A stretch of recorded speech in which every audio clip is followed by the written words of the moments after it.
Hello friends, welcome to the class and very good morning to all.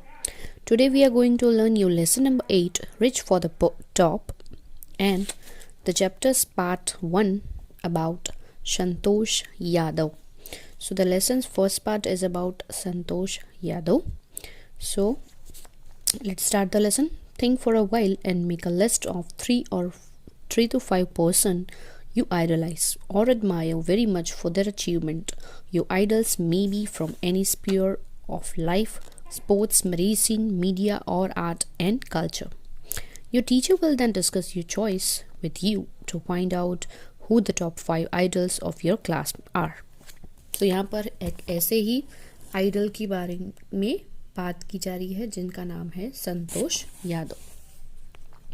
The only woman in the world who has scaled Mount Everest twice was born in a society where the birth of a son was regarded as a blessing and a daughter, though not considered a curse, was not generally welcome.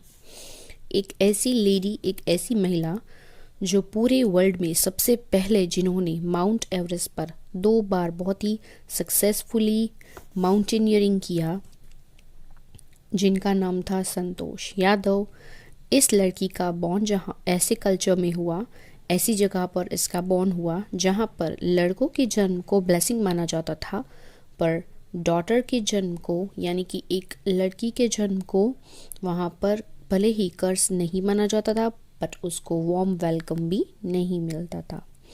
When her mother was expecting Santosh, a traveling holy man, giving her his blessing, assumed that she wanted a son. अब यहाँ पर क्या होता है, जब संतोष का जन्म होने वाला था तब उसकी जो मदर है उनको एक हॉली मैन, एक साधु बाबा मिले. उन्होंने उनको ब्लेसिंग दिया कि तुम्हें बेटा होगा. But to everyone's surprise the unborn child's grandmother who was standing close by told him that they did not want a son. यहाँ पर अब ऐसा कल्चर था कि जनरली किसी को भी उस टाइम में ऐसे ही विश होगी कि किसी को भी बेटा ही चाहिए. तो इस बाबा ने भी उनकी मदर को यही blessing they the. But actual में यहाँ पर उनकी जो दादी थी वो वहाँ पर बैठी थी. इस अनबॉर्न चाइल्ड की दादी माँ वहाँ पर बैठी हुई थी और उन्होंने ये कहा कि उनको बेटा नहीं चाहिए, जो बात सबके लिए बहुत ही सरप्राइजिंग थी.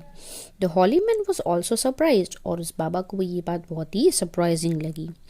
Nevertheless he gave the requested blessing, and as a destiny would have it, the blessing seemed to work. जैसे डेस्टिनी भी चाहती थी कि ये जो उनके ब्लेसिंग्स है वो काम करे. संतोष was born the 6th child in a family with 5 sons.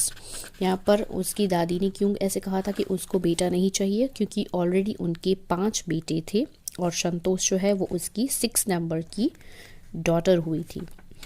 A sister to 5 brothers, यानी कि 5 भाइयों की एक बहन.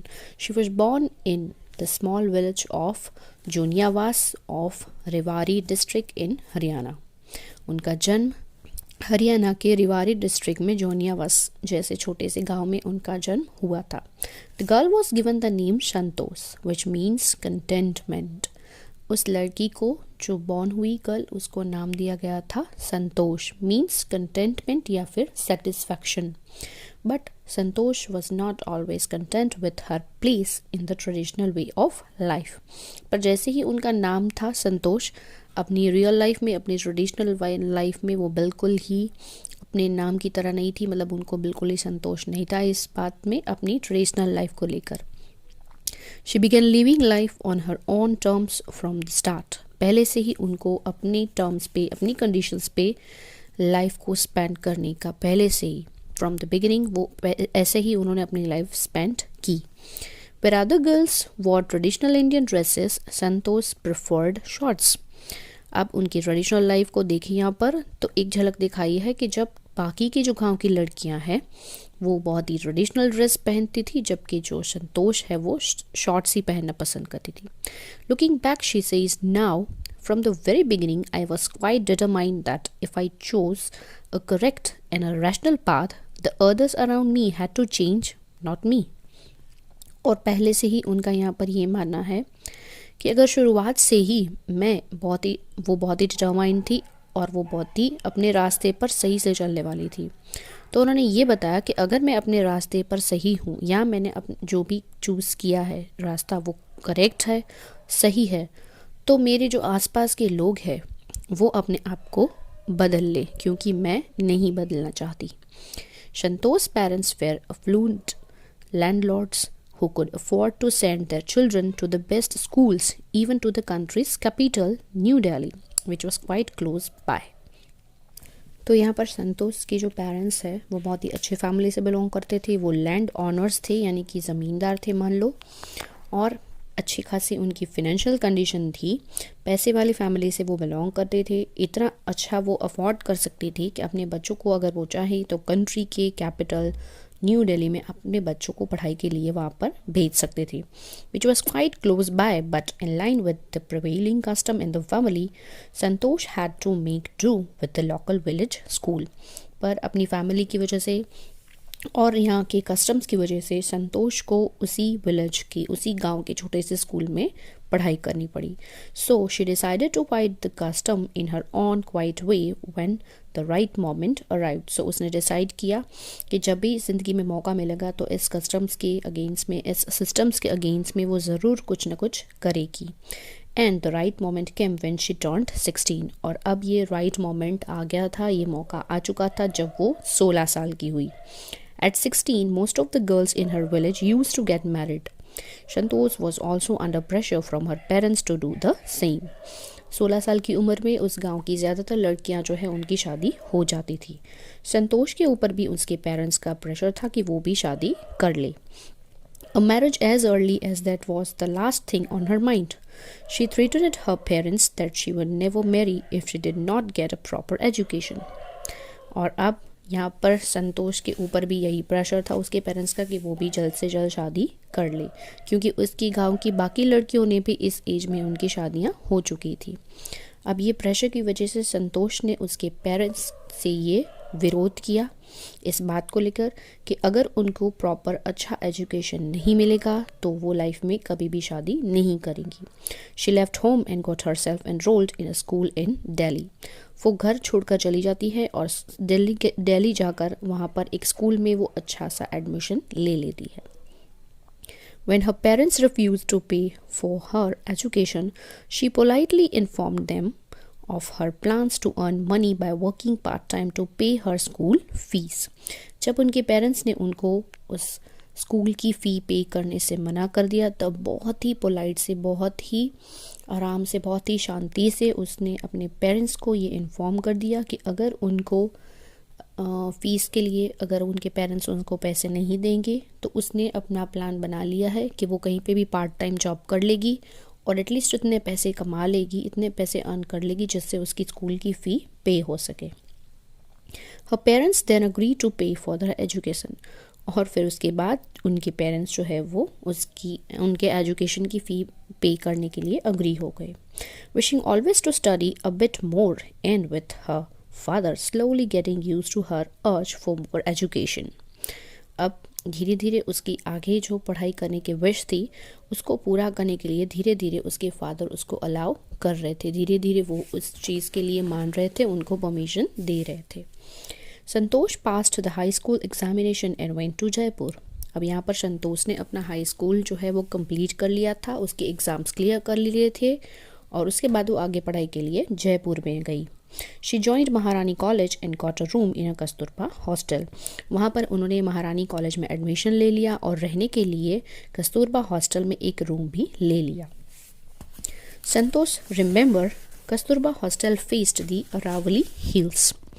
I used to watch villages from my room going up the hill and suddenly vanishing after a while. अब यहाँ पर क्या होता है, संतोष ने यहाँ पर ये ऐड किया है कि उसको याद है आज भी कि कस्तूरबा हॉस्टल के आसपास जो अरावली हिल्स है, अरावली रेंज, अरावली की पहाड़ियाँ है, वहाँ पर रोज़ वो अपने रूम में से देखती थी कि गांव के जो लोग हैं वो विलेजर्स वो उस पहाड़ियों पर चढ़ते थे और थोड़ी देर में गायब हो जाते थे। One day I decided to check it out myself. I found nobody except a few mountaineers. I asked if I could join them. To my pleasant surprise, they answered in an affirmative and motivated me to take to climbing. एक दिन मैंने decide किया कि मैं खुद वहाँ पर जाऊँगी and I'll check it out myself, यानी कि मैं पता लगा करूँगी कि एक्चुअल में सच क्या है, what is true. तो वो खुद वहाँ पर एक दिन जाती है. जब वहाँ पर वो जाती है तो उन्होंने देखा कि वहाँ पर कोई नहीं था, बस थोड़े बहुत माउंटेनियर्स थी जो वहाँ पर चढ़ाई करने के लिए आए हुए थे. और उन्होंने उनसे पूछा कि क्या वो ज्वाइन कर सकती है. तब बहुत ही प्लीजेंट वे में, बहुत ही सरप्राइजिंग वे में उनको एफर्मेटिव रिप्लाई मिला. एफर्मेटिव मीन्स पॉजिटिव रिप्लाई मिला. और उन्हीं माउंटेनियर्स ने उनको मोटिवेट किया कि आप भी क्लाइंबिंग हमारे साथ कर सकती है. Then there was no looking back for this determined young girl. और फिर उस दिन के बाद उन्होंने कभी भी इस चीज़ के लिए मुड़कर नहीं देखा है. डिटरमाइंड यंग गर्ल, डिटरमाइंड्स मीन्स अपने इरादों में बहुत ही वो पक्की थी. तो इन बात को लेकर कभी भी अब उसने यहाँ से मुड़ के पीछे नहीं देखा. She saved money and enrolled in a course at Uttarkashi's Nehru Institute of Mountaineering. यहाँ पर पढ़ाई करते करते उन्होंने थोड़े से पैसा जमा किए और फिर उत्तरकाशी नेहरू इंस्टीट्यूट में उन्होंने माउंटेनियरिंग के कोर्स के लिए वहाँ पर उन्होंने एडमिशन ले लिया. My college semester in Jaipur was two and in April, but it ended on the 19th of May and I was supposed to be in Uttarkashi on the 21st. यहाँ पर अब उनकी कॉलेज ख़त्म हो रही थी, बट उनकी कॉलेज ख़त्म हो रही थी अप्रैल में, बट उनको 19th मई को उनकी जो कॉलेज है वो ख़त्म हो रही थी एंड उनको नेक्स्ट यानी कि 21st डेट को उनको उत्तरकाशी पहुंचना था, वहाँ पर जहाँ पर उनका एडमिशन हो चुका था. तो यहाँ पर अब ड्यूरेशन, उनके पास समय बहुत ही कम था वहाँ पर पहुँचने के लिए. So I did not go back home, और इसी वजह से वो अपने घर नहीं जा पाई. Instead, I headed straight for the training. I had to write a letter of apology to my father without whose permission I had got myself enrolled at Uttarkashi. और इसी की वजह से वो अपने घर नहीं जा पाती है क्योंकि यहाँ पर उनका डिटर्मिनेशन, अपना जो लक्ष्य था वो उनकी राह देख रहा था. और इसलिए उन्होंने अपने फादर से एक अपॉलॉजी लेटर लिखा जिसमें उन्होंने लिखा कि माफ़ी मांगते हुए उन्होंने लिखा कि उनको बिना बताए उन्होंने यहाँ पर एडमिशन ले लिया था और वो इस बार घर पर नहीं आ पाएंगी. तो उन्होंने लेटर में उनके फादर से माफ़ी मांगी इस बात के लिए. Thereafter Santosh went on an expedition every year. और फिर उसके बाद वहाँ पर संतोष every year expedition के लिए जाती थी. Her climbing skills matured rapidly. और उनकी जो क्लाइंबिंग की स्किल है, जो चढ़ाई करने की स्किल है, वो बहुत ही मेच्योर होती जा रही थी. Also, she developed a remarkable resistance to cold and the altitude. यहाँ पर साथ साथ उनका जो रेजिस्टेंस पावर है वो भी यहाँ पर बहुत ही डेवलप्ड हो रहा था. ठंड से काफ़ी उनको फ़र्क नहीं पड़ता था, ना उन्हें कोई तकलीफ़ होती थी एंड वो उतनी ही अंदर से मजबूत थी. Equipped with an iron will, physical endurance and an amazing mental toughness, she proved herself repeatedly. यहाँ पर उनके स्वभाव के बारे में, उनके फर्म डिटर्मिनेशन के बारे में और उनके इरादों के बारे में बताया गया है कि उनके पास क्या था. Equipped with an iron will. Iron will means उनके इरादे बहुत ही मजबूत थे. फिज़िकल एंड्योरेंस, उनका फिज़िकल भी बहुत अच्छा था. And amazing mental toughness, mentally भी वो बहुत ही स्ट्रॉन्ग थी, फिज़िकली भी बहुत स्ट्रॉन्ग थी क्योंकि कोल्ड से अब छोटी छोटी जगहों पर और काफ़ी सारे एक्सपेंडिशन वो कर चुकी थी, तो कोल्ड से उनको कुछ परेशानी नहीं होती थी. तो फिज़िकली भी वो बहुत टफ थी और अपने गोल के लिए वो बहुत ही पहले से ही फर्म डिटर्मिनेशन उनका था. सो यहाँ पर वो मेंटली बहुत ही स्ट्रॉन्ग थी और बार बार ही उन्होंने ये चीज़ें साबित कर दी थी. The culmination of her hard work and sincerity came in 1992. अब यहाँ पर उनकी जो कड़ी मेहनत, जो उनका हार्ड वर्किंग था, उसका यहाँ पर अंत आता है, उसका उनको यहाँ पर फल मिलता है. और वो फल क्या मिलता है कि 1992 में, just 4 years after she had shyly asked the Aravalli mountaineers if she could join them. यहाँ पर उनको एक प्रस्ताव किसके लिए, अरावली रेंज में माउंटेनियरिंग के लिए मिलता है उसको chance. At barely 20 years of age Santosh Yadav scaled Mount Everest. और यहाँ पर जो अरावली माउंटेनियर्स थे उनके साथ उनको ये चांस मिलता है 1992 में माउंट एवरेस्ट पे चढ़ाई करने का, माउंट एवरेस्ट पर क्लाइंबिंग करने का। तो ये प्रस्ताव उनको मिलता है और ये उन्होंने एक्सेप्ट किया है चैलेंज अपनी लाइफ का। ये उनके लिए चैलेंज और अपना गोल दोनों था। So she became the youngest woman in the world to achieve the feat. यो उस टाइम की ये सबसे यंग वुमन, सिर्फ बहुत ही छोटी सी एज में 21 ईयर की एज में वो सबसे पहली महिला थी जिन्होंने माउंट एवरेस्ट को स्केल किया था। If her climbing skills, physical fitness and mental strength impressed her seniors, her concern for others and desire to work together with them found her a special place in the hearts of his fellow climbers। यहाँ पर उनके जो climbers, उनके साथ उनकी जो climbing की skill है, जो उनका फिजिकल फिटनेस है, उनकी मेंटल स्ट्रेंथ है, और इसके साथ साथ ये सारी चीज़ें उनके साथ जो काम करने वाले थे, उनके जो सीनियर्स थे, उनको बहुत ही इम्प्रेस करती थी। साथ साथ उनकी दूसरों को हेल्प करने की जो उनकी जो अच्छी भावनाएं थी वो भी बहुत इम्प्रेस करने वाली थी। और उनका जो डिज़ायर था वो हमेशा से साथ में मिलकर, ग्रुप में रहकर, वर्क टुगेदर, यानी कि वो हमेशा से साथ में काम करना चाहती थी, टीम में काम करना चाहती थी। तो ये सारी चीज़ें जो है उन्होंने अपने जो फेलो क्लाइंबर्स हैं उनके दिल में, उन्होंने अपनी इन क्वालिटीज़ की वजह से उनके दिलों में उन्होंने जगह बनाई हुई थी जो बहुत ही स्पेशल थी। During the 1992 Everest mission, Santosh Yadav provided special care to a climber who lay dying at the South Pole। So, यहाँ पर 1992 में जब वो माउंटेनियरिंग के लिए माउंट एवरेस्ट पर जाती है तब उनके जो साथी क्लाइंबर्स हैं उनमें से एक जो है उनकी तबीयत वहाँ पर बहुत बिगड़ जाती है।